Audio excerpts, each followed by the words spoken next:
Next is Babu Hadithi Zayd ibn Amr ibn Nufail. Zayd bin Amr bin Nufail ka qissa, hadith. It's not manaqib, it's not dhikr, it's hadith. Imam Bukhari used different words. Somewhere he used manaqib اور کہیں ذکر اور یہاں حدیث. حدیث is بات. زید بن عمر بن نفیل العدوی القرشی، یہ دور جاہلیت میں بھی توحید پر تھے، ملت حنیفیہ پر. دور جاہلیت میں کچھ لوگ نہ شرک کرتے تھے، نہ یہودی تھے، نہ عیسائی تھے، بلکہ وہ دین ابراہیمی پر تھے. ان میں سے ایک تھے، ان کی کنیت ابو الاعور تھی. انہوں نے دور جاہلیت میں بتوں کی عبادت کو چھوڑ دیا تھا اور ابراہیم علیہ السلام، دین ابراہیم کو تلاش کرتے ہوئے اللہ کی وحدانیت کو اپنایا، ملت حنیفیہ پر ہی باقی رہے. ان کے بارے میں تاریخ میں آتا ہے کہ مکہ میں زید بن عمر بن نفیل بتوں کو گھورتے ہوئے ان میں غور کرتے تھے، اس حال میں کہ وہ بیت اللہ کے اوپر نصب کیے ہوئے تھے. جو جو دن گزرتے جا رہے تھے ان کا اس پر اطمینان بڑھ رہا تھا کہ یہ بت لوگوں کے بنائے ہوئے ہیں، لوگوں کے گھڑے ہوئے ہیں، اور جو ان کی پیروی کر رہے ہیں ان کی عقل پسماندہ ہے، اور یہ محض پتھر کے بت ہیں جو نہ سنتے ہیں، نہ دیکھتے ہیں، نہ کچھ کر سکتے ہیں، نہ کسی کو آگے کر سکتے ہیں، نہ پیچھے کر سکتے ہیں. مکہ والے ان سے تنگ تھے، یہ مکہ والوں سے تنگ تھے، اس لیے انہوں نے جنگلوں اور وادیوں اور شہر سے باہر جانا شروع کیا تاکہ وہ توحید کا سانس لے سکے، سچے دین کی تلاش میں تھے. انہوں نے اسلام کی تلاش میں جزیرۃ العربیہ، شام اور عراق کا سفر کیا. یہ نبی صلی اللہ علیہ وسلم کی بعثت سے پہلے کا واقعہ ہے. اب یہاں آپ دیکھ رہے ہیں امام بخاری یعنی ایک ایسے شخص کو جو اسلام کی حالت پر فوت ہوئے لیکن نہ وہ مکہ والوں میں سے، نہ مدینہ والوں میں سے، نہ وہ اسلام سے یعنی ہجرت سے پہلے کے مسلمانوں میں سے، یعنی فتح مکہ کے بعد مسلمان ہونے والوں میں، بلکہ وہ نبی صلی اللہ علیہ وسلم کی بعثت سے پہلے ہی فوت ہونے والوں میں سے. اور یہاں پر آپ دیکھیں گے آ کر مناقب کا باب ختم ہو جائے گا اور انشاءاللہ ہم نئی چیز شروع کریں گے. تو یہ حقیقت کی تلاش میں تھے.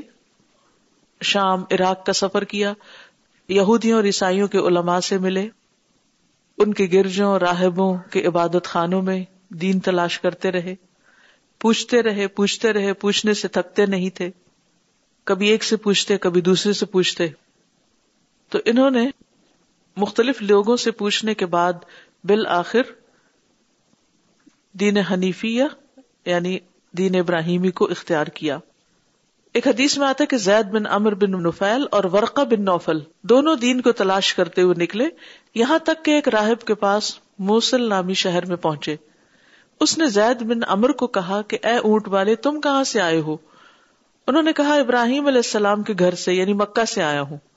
اس نے کہا تم کیا تلاش کر رہے ہو؟ کہا میں دین تلاش کر رہا ہوں.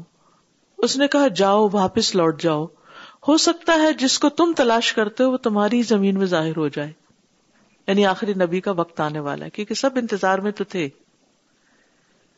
اور پھر اسی طرح یہ ہے کہ یہ دور جاہلیت میں بھی بتوں کے نام پر ذبح کیا ہوا جانور کھانے سے انکار کرتے تھے. ان کے بارے میں آتا ہے یونس بن بکیر نے کہا، اور وہ محمد بن اسحاق سے روایت کرتے ہیں، اور پھر آگے سند چلتی ہے اسما بنت ابی بکر سے، کہ میں نے زید بن عمر کو کعبہ کے ساتھ پشت لگائے ہوئے دیکھا. وہ کہتے تھے اے قریش کی جماعت، قسم ہے اس ذات کی جس کے ہاتھ میں زید کی جان ہے، میرے سوا تم میں سے کوئی بھی دین ابراہیم پر باقی نہیں رہا. پھر کہتے اللہ، اگر مجھے معلوم ہو جائے کہ کون سا طریقہ تجھے زیادہ محبوب ہے تو میں اس طریقے پر تیری عبادت کروں، لیکن میں نہیں جانتا کہ وہ کیا طریقہ ہے. پھر وہ اپنی سواری کے اوپر ہی سجدے میں گر جاتے. تو جو انسان فطرت پر ہوتا ہے وہ حق اور باطل کو اس فطرت کے نور سے پہچان جاتا ہے. لیکن خوشی کی بات یہ ہے کہ ان کے بیٹے جو تھے سعید بن زید، جو حضرت عمر کے بہنوئی تھے، جن کی وجہ سے حضرت عمر مسلمان ہوئے تھے، وہ سابقون الاولون میں سے تھے. انہوں نے اسلام کا زمانہ پایا اور شروع میں ہی اسلام لے آئے اور نبی صلی اللہ علیہ وسلم کے مقربین میں سے تھے. آپ نے ان کا تذکرہ عشرہ مبشرہ میں کیا. آئیے حدیث دیکھتے ہیں، تھوڑی سی لمبی حدیث ہے، کچھ چیزیں اسی کے اندر کور ہو جائیں گی انشاءاللہ. حدثنی محمد بن ابی بکر، ساتھ ساتھ ترجمہ کروں گی کیونکہ حدیث لمبی ہے. امام بخاری کہتے ہیں کہ مجھ سے محمد بن ابی بکر مقدمی نے بیان کیا حدثنا فضیل بن سلیمان، وہ کہتے ہیں کہ مجھ سے فضیل بن سلیمان نے بیان کیا، وہ کہتے ہیں حدثنا موسیٰ بن عقبہ، ہم سے موسیٰ بن عقبہ نے بیان کیا، حدثنا سالم بن عبداللہ، ہم سے سالم بن عبداللہ نے بیان کیا، اور سالم بن عبداللہ بن عمر سے روایت کرتے ہیں رضی اللہ عنہما، سالم عبداللہ بن عمر کے بیٹے ہیں، ان النبی صلی اللہ علیہ وسلم لقی زید بن عمرو ابن نفیل، نبی صلی اللہ علیہ وسلم زید بن عمرو بن نفیل سے ملے، کہاں؟ بِأَسْفَحَ بَلْدَحٍ، بلدہ کے نچلے حصے میں، یہ مکہ کے قریب ایک جگہ کا نام ہے، تنیم کے راستے میں، تنیم ہے نا جہاں مسجد عائشہ لوگ بار بار عمرہ کرنے جاتے ہیں، تو اس راستے میں ہے یہ بلدہ۔ تو نبی صلی اللہ علیہ وسلم بلدہ کے مقام پر زید بن عمرو سے ملے، کب ملے؟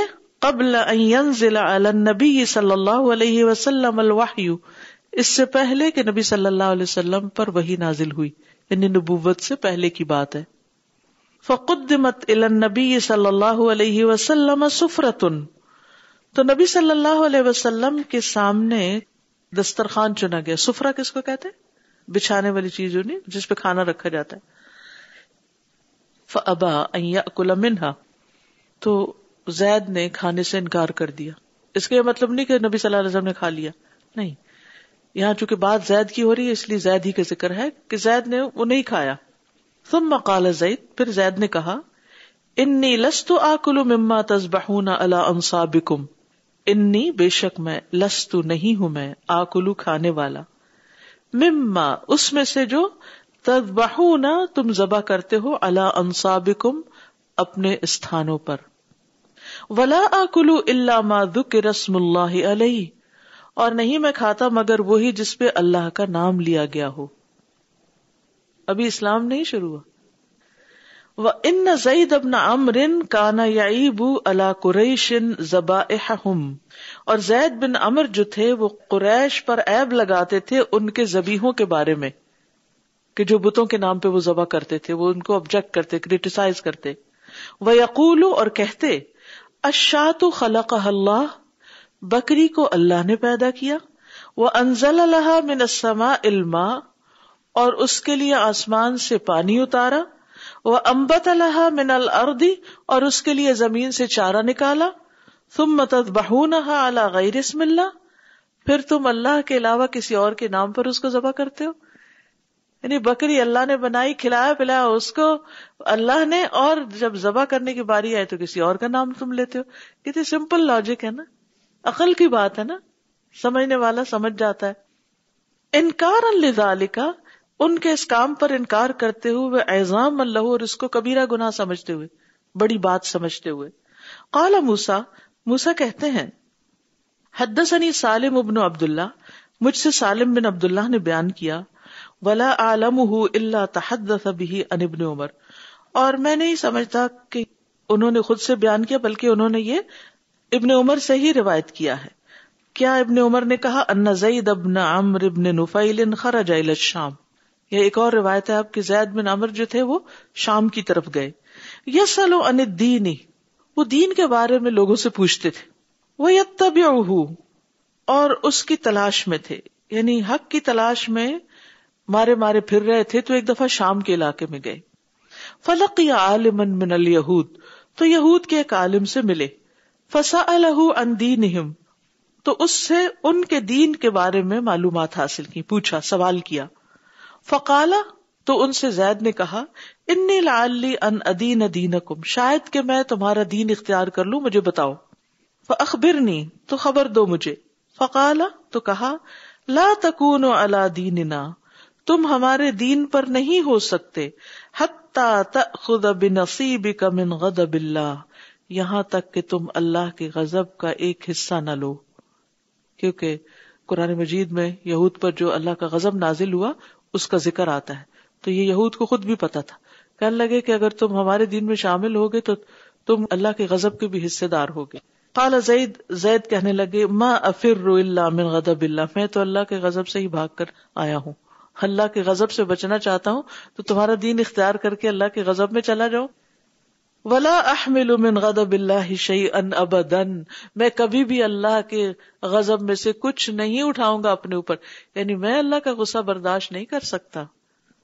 وانا استطیع، نہ میں اس کی استطاعت رکھتا ہوں. یہ لا احمل کے ساتھ ہی لا انا استطیع ہے بیسیکلی. فہل تدلنی علی غیرہ، کیا تم مجھے اس کے علاوہ کسی اور دین کی طرف رہنمائی کرو گے؟ یعنی تم ایک عالم شخص ہو، مجھے کسی اور کے بارے میں بتا دو، میں اس سے جا پوچھوں. قال ما اعلمہ الا ان یکون حنیفا، تو کہنے لگا کہ میں نہیں جانتا کہ کوئی دین سچا ہے سوائے اس کے کہ وہ دین حنیف ہو، یعنی ابراہیم علیہ السلام کا دین ہو. قال زید، زید نے کہا وما الحنیف، اور حنیف کیا ہوتا ہے؟ قال دین ابراہیم، دین ابراہیم ہے. لم یکن یہودیا ولا نصرانیا، جو نہ یہودی تھے نہ نصرانی تھے. سبحان اللہ، ان کو خود پتا، قرآن کہتا ہے نا ما کان ابراہیم یہودیا ولا نصرانیا ولا یعبد الا اللہ، اور وہ عبادت نہیں کرتے تھے مگر اللہ ہی کی. فخرج زید، تو زید وہاں سے نکلے. فلقی عالما من النصارى، تو نصارہ کے کرسچنز کے ایک عالم کو ملے. فذکر مثلہ، ان سے بھی یہی بات کی. فقال، تو اس نے کہا لن تکون علی دیننا حتی تأخذ بنصیبک من لعنت اللہ، کہ تم ہمارے دین پر نہیں ہوگے یہاں تک کہ تم اللہ کی لعنت کا ایک حصہ نہ لے لو. قال ما افر الا من لعنت اللہ، کہنے لگے میں تو اللہ ہی کی لعنت سے بھاگنا چاہتا ہوں. ولا احمل من لعنت اللہ ولا من غضبی شیئا ابدا وانا استطیع، اور جہاں تک ہو سکا میں اللہ کی لعنت اور اس کے غضب میں سے کبھی کوئی چیز نہیں لینا چاہوں گا جب تک مجھ میں اس کی استطاعت ہے. فہل تدلنی علی غیری، کیا مجھے اس کے علاوہ کسی اور چیز کی طرف رہنمائی کرو گے؟ قال ما اعلم الا ان یکون حنیفا، اس نے بھی یہی کہا کہ میں نہیں جانتا مگر یہ کہ وہ دین حنیف ہو. قال وما الحنیف، ان سے بھی یہی سوال کیا کہ حنیف کیا ہے، ابھی کنفرم کرنا چاہ رہے تھے نا. قال دین ابراہیم، وہ دین ابراہیم ہے. لم یکن یہودیا ولا نصرانیا، ابراہیم نہ یہودی تھے نہ نصرانی. ولا یعبد الا اللہ، اور وہ نہیں عبادت کرتے تھے مگر اللہ کی. فلما رأى زید قولہم، تو جب زید نے ان کی بات دیکھی سنی، فی ابراہیم علیہ السلام، ابراہیم علیہ السلام کے بارے میں، خرجا، تو وہاں سے نکل آئے. فلما برزا، پھر جب وہ باہر نکلے، رفع یدیہ، اپنے دونوں ہاتھ اٹھا دیے. وقال، کہنے لگے اللہم، اے اللہ، انی اشہدک انی علی دین ابراہیم، میں تجھے گواہ بنا کے کہتا ہوں کہ میں ابراہیم کے دین پر ہوں، یعنی میں صرف ایک اللہ کی عبادت کرتا ہوں. وقال اللیث، اور لیث نے کہا کتب الی ہشام، کہ مجھے ہشام نے لکھا، ان ابیہ من اسماء بنت ابی بکر، اپنے باپ یعنی عروہ سے، اور وہ حضرت اسماء بنت ابی بکر سے روایت کرتے ہیں رضی اللہ عنہما، اللہ ان دونوں سے راضی ہو جائے. قالت، اسماء کہتی ہیں رأیت زید بن عمرو بن نفیل، میں نے دیکھا زید بن عمرو بن نفیل کو، قائما، کہ کھڑا ہے، مسندا ظہرہ الی الکعبہ، کعبہ کے ساتھ اپنی پیٹھ ٹکائی ہوئی ہے، کعبہ کے ساتھ ٹیک لگائے ہوئے. یقول، کہہ رہا تھا، یہ حضرت اسماء کی گواہی، یا معاشر قریش، اے قریش کے گروہ، اے قریش والو، واللہ ما منکم علی دین ابراہیم غیری، اللہ کی قسم تم میں سے میرے سوا کوئی بھی دین ابراہیم پر نہیں. وکان یحیی الموعودۃ، اور یہ زندہ گاڑی ہوئی لڑکی کو زندہ کرتا تھا، یعنی اس کو مارنے سے بچاتا تھا. یقول، کس طرح؟ یقول للرجل، کہتا تھا ایک آدمی کو، اذا اراد ان یقتل ابنتہ، جب وہ ارادہ کرتا کہ اپنی بیٹی کو قتل کر دے، زندہ درگور کر دے، لا تقتلھا، اس کو نہ مارو، انا اکفیک مؤونتھا، میں اس کا خرچ اٹھا لوں گا. کیونکہ عرب آر کی وجہ سے اور فقر کی وجہ سے بچوں کو قتل کرتے تھے، جسے قرآن میں آتا ہے نا، وَلَا تَقْتُلُوا أَوْلَادَكُمْ خَشْيَةَ إِمْلَاقٍ نَحْنُ نَرْزُقُكُمْ وَإِيَّاهُمْ، ہم تمہیں بھی رزق دیتے ہیں ان کو بھی دیتے ہیں. تو وہ جب دیکھتا کہ کوئی غریب شخص فقر کی وجہ سے اپنی ہی بیٹی کو مارنے لگا ہے تو کہتے مت مارو، مجھے دے دو یہ بچی، اس کا خرچہ میں اٹھاؤں گا. فَيَأْخُذُهَا، تو وہ اس سے لے لیتا اس بچی کو. سبحان اللہ. فَإِذَا تَرَعْرَعَتْ جب وہ بچی بڑی ہو جاتی, چلنے پھرنے کے قابل ہو جاتی, جوان ہو جاتی, قَالَ لِأَبِيهَا تو اس کے باپ سے کہتا ان شئت دفعتها الیک اگر تم چاہو تو میں یہ بچی تمہیں واپس کرتا ہوں, وَإِن شئت اور اگر تم چاہو کفیتک مؤونتها تو میں اس کے سارے خرچے پورے کر دوں, یعنی اس کی شادی وغیرہ بھی کروا دوں گا, تم بری نہ کرو. یعنی کس طرح یہ لڑکیوں کی حفاظت کرنے والا تھا اور ان کو زندہ درگور کرنے سے بچانے والا تھا, کیونکہ یہ شخص دین فطرت پر تھا, دین اسلام پر تھا. یہی اسلام کی تعلیمات ہیں کہ جو اگر انسان سارے بایسز چھوڑ دے تو انسان کے اندر سے یہ باتیں سچ معلوم ہوتی ہیں. یعنی اگر آپ کی کبھی کسی نان مسلم سے بات ہو تو جو ہمارے دین کی بنیادی تعلیمات ہیں آپ اس پر تعالوا الی کلمۃ سواء بیننا وبینکم, کیا خیال ہے اس بارے میں, کیا خیال ہے, یہ کرنا چاہیے, کرنا چاہیے. 10 کمانڈمنٹس جو موسیٰ علیہ السلام کو جو احکامات دیے گئے وہ ہمارے دین میں بھی وہ احکامات موجود ہیں. تو اللہ کی طرف سے جو دین آیا ہے اس کی بنیادی تعلیمات ایک ہیں, اور وہ اصل میں اللہ نے ہمارے اندر بھی رکھا ہوا ہے کہ اگر باہر سے کوئی چیز ہمیں نہیں ملتی تو ہمارا ضمیر بھی ہمیں آگاہ کرتا ہے کیا صحیح اور کیا غلط ہے. یہ ہند کا ضمیر ہی تھا جس نے اسے یہ احساس دلایا کہ شوہر کے مال میں سے بغیر اجازت کے کچھ لینا درست نہیں. تو بہرحال یہ ہیں آخری شخصیت جو دین ابراہیم پر تھے. نبی صلی اللہ علیہ وسلم کی بعثت سے پہلے یہ فوت ہو گئے, لیکن آپ نے ان کے بارے میں خوشخبری دی, اور وہ کیا کہ میں نے ان کو جنت میں دیکھا کہ وہ اپنا کپڑا گھسیٹتے ہوئے جا رہے ہیں. یعنی نبی صلی اللہ علیہ وسلم کو جب معراج کے موقع پر جنت کی سیر کرائی گئی تو یہ یعنی فوت ہو چکے تھے اس وقت, اور پھر آپ نے ان کو جنت میں دیکھا. آپ نے فرمایا اللہ اس پر رحم کرے, میں نے اس کو بہشت میں کپڑا گھسیٹتے ہوئے دیکھا. اور یہ بھی کہا جاتا ہے کہ چونکہ نبی صلی اللہ علیہ وسلم کی آمد کی خبریں مشہور تھیں عربوں کے اندر کہ ایک پیغمبر آئے گا, تو اس نے مرنے سے پہلے اپنے بیٹے کو کہا کہ اگر وہ پیغمبر ظاہر ہو جائے تمہاری زندگی میں تو میرا اس کو سلام دینا. تو بہرحال جب وہ مسلمان ہوئے تو انہوں نے آ کر ان کا سلام آپ کو دیا, یعنی بحیثیت نبی کے وہ سلام پہنچا, ورنہ وہ جانتا تو تھا آپ کو پہلے سے ہی. میں دیکھ رہی تھی, I was just wondering about this Nufal. So he had khair in his heart for everybody. We were reading about Jarir bin Abdullah, and today we were reading him. But I think it depends if your heart is attached to the deen, or if you're searching for the deen, if you are so alert about others, and there is so khulus in you, the sincerity in you. And what did he have to do with all the girls that he raised and all of that? But he had khair in himself. And look where it got him. Alhamdulillah. اسی لیے آج بھی آپ دیکھیں کہ جو لوگ جن تک دین کی صحیح تعلیم نہیں پہنچتی لیکن وہ شرک نہیں کرتے اور وہ کہتے ہیں کہ ہم بس صرف ایک اللہ کو مانتے, باقی ان کو کچھ پتہ نہیں, تو انشاءاللہ امید ہے کہ اللہ ان کے ساتھ بھی خیر کا معاملہ کرے گا. استاذہ یہ جو آپ نے دعا بتائی نا اللہم انی اسألک حبک, تو میں یہ سوچ رہی تھی کہ دعا میں اتنی طاقت ہوتی ہے کہ جب کبھی کسی سے بھی انسان کو محسوس ہوتا ہے کہ فلانے سے دل کوئی برا ہو رہا ہے یا وہ اس طرح سے نہیں پوچھتا, تو میں سوچتی ہوں کہ جب ہم یہ دعا مانگ لیتے ہیں تو ایک تو اپنے آپ کو چینلائز بھی کر لیتے ہیں اور دل کی جو تکلیف ہوتی ہے وہ دور ہو جاتی ہے. بالکل. تو جو ہے نا الف بین قلوبنا, اس کا بھی میں کہتی ہوں بہت افیکٹ ہوتا ہے کہ اللہ سبحانہ تعالیٰ لوگوں کے دلوں میں محبت ڈالنا شروع کر دیتے ہیں. اور ایسا فیل ہوتا ہے کبھی کبھی جب ان کی طرف سے کوئی بیڈ فیلنگز آتی ہیں تو دل میں الارم بجتا ہے کہ شاید اللہ تعالیٰ بھی ناراض ہے, تو پھر انسان کوشش کرتا ہے اللہ کو پہلے راضی کرنے کی. سبحانک اللہم و بحمدک اشہد ان لا الہ الا انت استغفرک و اتوب الیک. السلام علیکم و رحمۃ اللہ وبرکاتہ.